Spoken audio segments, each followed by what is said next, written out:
నమస్తే అండి. నేను వాణి. నా ఛానల్ ఫస్ట్ టైం చూస్తుంటే ప్లీజ్ సబ్స్క్రైబ్ చేసుకోండి. లైక్ చేసి షేర్ చేయండి. స్టోరీ ఎలా ఉందో తప్పకుండా కామెంట్ చేయండి. హాస్పిటల్లో చావు బ్రతుకుల మధ్య ఉన్న తన తండ్రిని చూసి కరుణకి ఏడుపు ఆగట్లేదు. నిరుపేద అయిన తన తండ్రికి ఉన్న చిరకాల కోరిక ఒక్కసారి విమానం ఎక్కాలని. తండ్రి చనిపోయే లోపల తన కోరిక తీర్చాలని ఆ కూతురు చేసే ప్రయత్నాలు ఫలిస్తాయా లేదా తప్పకుండా వినాల్సిన కథ. సీతాపురం అన్న ఊరిలో వీరయ్య మరియు కళావతి దంపతులకు కరుణ అన్న ఒక కుమార్తె పుట్టింది. పెళ్ళై 12 ఏళ్లైనా పిల్లలు లేకపోవడంతో కళావతిని ఊరిలో అందరూ గొడ్రాలు అని బాధ పెట్టేవారు. ఈ ఒక్క బాధ తప్ప పేదవాళ్లైనా ఇంటి పాచి పని చేసుకుంటూ కళావతి, టీ కొట్టు పెట్టుకుని వీరయ్య సంతోషంగానే ఉండేవారు. కరుణ పుట్టాక వీళ్ళ కష్టాలు, పేదరికం కొద్దిగా తేరుకుంది. వీరయ్య ఇంటి పక్కనే తార అన్న ఒక అమ్మాయి ఉండేది. వ్యభిచారం చేస్తుందని ఊరి వాళ్ళందరూ తనతో మాట్లాడడం కానీ, సహాయం చేయడం కానీ చేసేవాళ్లే కారు. కానీ వీరయ్య మరియు తన కుటుంబం తారకు ఏ కష్టం వచ్చినా ఆదుకునేవారు. ఎందుకంటే తార భర్త తాగుబోతు, సంపాదన లేకుండా భార్యకు మత్తుమందిచ్చి మగాళ్లను పంపించేవాడు. అలా వచ్చిన డబ్బులతో బాగా తాగి తందనాలాడేవాడు. ఒకరోజు మత్తుమందిచ్చి తారతో ఇలాంటి పని చేయిస్తున్న విషయం తార గ్రహించింది. దీన్ని ఆపాలని చాలా రకాలుగా ప్రయత్నించినా లాభం లేకపోయింది. తార కూతురు లక్ష్మిని కూడా 50,000 రూపాయలకు వేరొక దేశానికి అమ్మేశాడు. ఈ విషయం తెలిసిన తార ఊరంతా తన బిడ్డను వెతికింది. వారం రోజుల తర్వాత తారకు నిజం తెలిసి భర్తను నిలదీసి ప్రశ్నించింది. అప్పుడు భర్త నిజం చెప్పి, నువ్వు కూడా వ్యభిచారం చేసి డబ్బు సంపాదించకపోతే నీ కూతురికి దగ్గరికే వెళ్ళిపోతావు అని బెదిరించి కొట్టి హింసించాడు. తార నమ్మిన నాగరాజు దేవుణ్ణి దగ్గరికి వెళ్ళి గట్టిగా ఏడ్చింది. ఆ రోజంతా అక్కడే ఉంది. తెల్లవారగానే తార ఇంటికి వచ్చింది. అప్పుడు తన భర్త నేల మీద పడిపోయి ఉన్నాడు. ఇది చూసిన తార భయంగా హాస్పిటల్కు తీసుకుని వెళ్ళింది. అక్కడ డాక్టరు, మీ భర్తకు క్యాన్సర్ ఉంది, 1 ఏడాది కన్నా ఎక్కువ బ్రతికే అవకాశం లేదు, కానీ విదేశంలో ఒక కొత్త టెక్నాలజీ ఉంది, మీ భర్తను బతికించుకునే అవకాశం ఉంది, కాకపోతే ఎక్కువ ఖర్చు అవుతుంది అని చెప్తారు. ఇది విన్న తార తన భర్తను బ్రతికించుకోవడానికి చాలా చోట్ల పని కోసం వెతికింది. అప్పటికే వ్యభిచారి అని ముద్ర వేసిన సీతాపురం తారకు పని ఇవ్వడానికి నిరాకరించింది.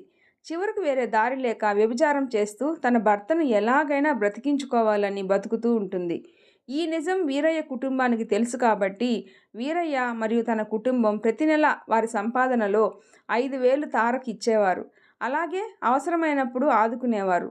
కరుణని చాలా ప్రేమగా చూసుకునేవారు. వాళ్ళు ఒక్క పూట భోజనం తింటూ కరుణకి 3 పూటల అన్నం పెట్టి మంచి చదువు, బట్టలు, ఇంకా కరుణ కోరికలన్నీ తీర్చేవారు. ఇలాగే రోజులు గడిచాయి.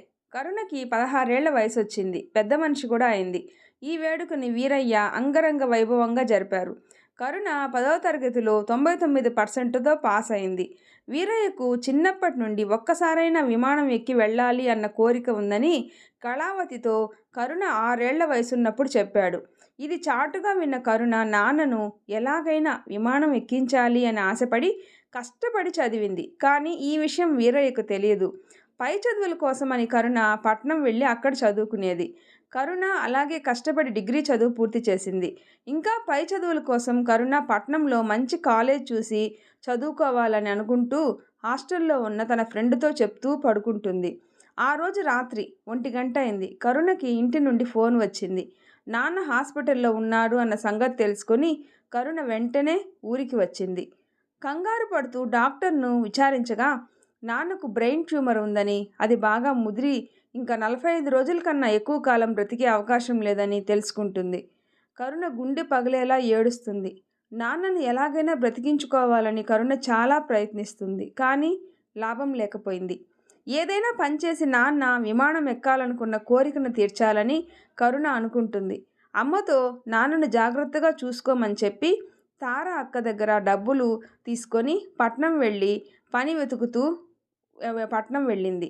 అక్కడ ఒక మంచి పేరున్న కంపెనీలో పని దొరికింది. కానీ పనికి చేరిన 2వ రోజే ఆ సంస్థ నిర్వాహకుడు కరుణను ఒక ఫైల్ తీసుకొని తన గెస్ట్ హౌస్కి తీసుకువెళ్తాడు. అక్కడ కరుణని బలవంతం చేయబోతాడు. ఎంత బతిమాలినా కరుణని వదల్లేదు. ఏం చేయాలో కరుణకు దిక్కుతోచక పక్కనే ఉన్న గాజు బొమ్మతో తలకు గట్టిగా కొట్టింది. అలా కరుణ తప్పించుకుంది. మరుసటి రోజు కరుణ రాజీనామా పత్రం రాసి నిర్వాహకుడికి ఇచ్చింది. అప్పుడు కోపంతో, నువ్వు మళ్ళీ దిక్కులేక నా దగ్గరికే వచ్చేలా చేస్తాను, వేరే ఎక్కడ నీకు పని దొరకకుండా చేస్తాను అని చెప్తాడు. కరుణ వేరే కంపెనీలో పని కోసం చాలా చోట్ల వెతికింది. కానీ ఎక్కడా పని దొరకదు. పని వెతికి వెతికి అలసిపోయిన కరుణ నిరాశగా ఇంటికి వచ్చింది. అక్కడ నాన్న మంచం మీద ఉన్నాడు. తను బతకడానికి ఇంకా కేవలం 25 రోజులు మాత్రమే ఉంది. సీతాపురంలోనే ఏదో ఒక పని చేసుకుందాం అని అనుకున్నా ఎక్కడా పని దొరకలేదు. ఎందుకంటే తను పనిచేసిన పాత కంపెనీలో ఏదో తప్పు చేసింది. అందుకే కంపెనీ వాళ్ళు 2వ రోజే తరిమేశారు. పైగా వేరే కంపెనీలో పని కూడా ఎవ్వరు ఇవ్వట్లేదు అని ఊరి వాళ్ళు అనుకుని పని ఇవ్వలేదు. ఇంత జరిగినా కానీ నిజం మాత్రం కరుణ ఎవ్వరికీ చెప్పలేదు. నాన్నను విమానం ఎక్కించాలి అని చాలా కష్టపడింది. తార కూడా సహాయం చేయలేకపోయింది. ఎందుకంటే తన భర్తకు వైద్యం ఫలించక చనిపోయాడు. ఉన్న డబ్బు మొత్తం ఖాళీ అయిపోయింది. తార బట్టలు కుడుతూ బతుకుతుంది. కానీ అందులోనూ ఎక్కువ డబ్బులు రావట్లేదు. కరుణ మరియు తన అమ్మ ఎంత ప్రయత్నించినా తన నాన్న కలని తీర్చలేకపోతున్నారు. కరుణ వాళ్ళ అమ్మ పాచి పని ముగించుకొని ఇంటికి వస్తూ ఉండగా పాము కాటుకు బలైపోయింది. కరుణని ఆదుకునేవారు ఎవ్వరూ లేరు. అమ్మ ఇంటి పాచి పని చేసి డబ్బులు సంపాదించేది. ఇప్పుడు అది కూడా లేదు. ఏం చేయాలో, ఎటు వెళ్ళాలో, ఎవరిని సహాయం అడగాలో తెలియలేదు. ఒక్క పూట భోజనానికి కూడా కష్టంగా ఉంది.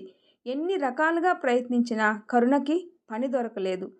ఎంతో ప్రయత్నించిన తర్వాత టాయిలెట్ క్లీన్ చేసే పని దొరికింది. కానీ ఆ డబ్బు చాలదు. నాన్న చికిత్స కోసం కరుణ తన ఒక కిడ్నీను దానం చేసింది. వచ్చిన డబ్బులు నాన్న మందులకు, ఇంటి ఖర్చులకే సరిపోయింది. నాన్న విమానం కలను తీర్చడానికి ఇంకా కష్టపడింది. అలా కష్టపడుతూ పడుతూ కేవలం 10 రోజుల్లో 25,000 సంపాదించింది. ఇదే సంతోషంతో విమానం టికెట్స్ కౌంటర్కి వెళ్ళి తిరుపతికి టికెట్స్ అడిగింది. ఒక టికెట్ వెల 12,000 అని తెలుసుకున్న కరుణ మరుసటి రోజు డబ్బు తీసుకొని టికెట్ కోసం వెళ్తూ ఉండగా 4 రౌడీ వెధవలు కరుణ దగ్గర ఉన్న డబ్బులు దోచుకున్నారు. అప్పుడు కరుణ, మీ కాళ్ళు పట్టుకుంటాను అన్న ఆ డబ్బు మా నాన్న కోసం అని చెప్పి ఎంత బ్రతిమలాడినా వినకుండా డబ్బుతో పారిపోయారు. అలా డబ్బులు పోగొట్టుకున్న కరుణ నిరాశతో ఏం చేయాలో తెలియక ఇంటికి వచ్చింది. నాన్న పరిస్థితి మరింత కఠినంగా అవుతుంది. నాన్న బ్రతకడానికి కేవలం 3 రోజులు మాత్రమే ఉంది. దిక్కుతోచని పరిస్థితిలో కరుణ వేరే దారి లేక చివరికి ఆ పాత మేనేజర్ దగ్గరికే వెళ్ళి, నేను మీ కోరిక తీరుస్తాను, కానీ నాకు 24,000 కావాలి అని వేడుకుంటుంది. ఇది ఒప్పుకున్న నిర్వాహకుడు కరుణని అనుభవించి 24,000 ఇచ్చి పంపిస్తాడు. అప్పుడు కరుణ టికెట్స్ కొనుక్కొని నాన్నని తీసుకుని ఫ్లైట్ ఎక్కుతుంది. చివరికి నాన్న కోరిక తీరింది. విమానం ఎక్కి పైనుంచి కిందకి చూస్తూ సంతోషంగా వీరయ్య కరుణ వైపు చూస్తూ, చాలా థ్యాంక్స్ రా నాన్న, ఈ జన్మలో నేను విమానం ఎక్కుతానని అనుకోలేదు, నా ఆశ నెరవేరింది అంటూ చెప్తూ చనిపోయారు. నాన్న చావుని చూసిన కరుణ కూడా విమానంలోనే కళ్ళు మూసింది. నా వీడియో నచ్చితే ప్లీజ్ లైక్ చేసి షేర్ చేయండి, సబ్స్క్రైబ్ చేసుకోండి. స్టోరీ ఎలా ఉందో తప్పకుండా కామెంట్ చేయండి. Thanks for watching.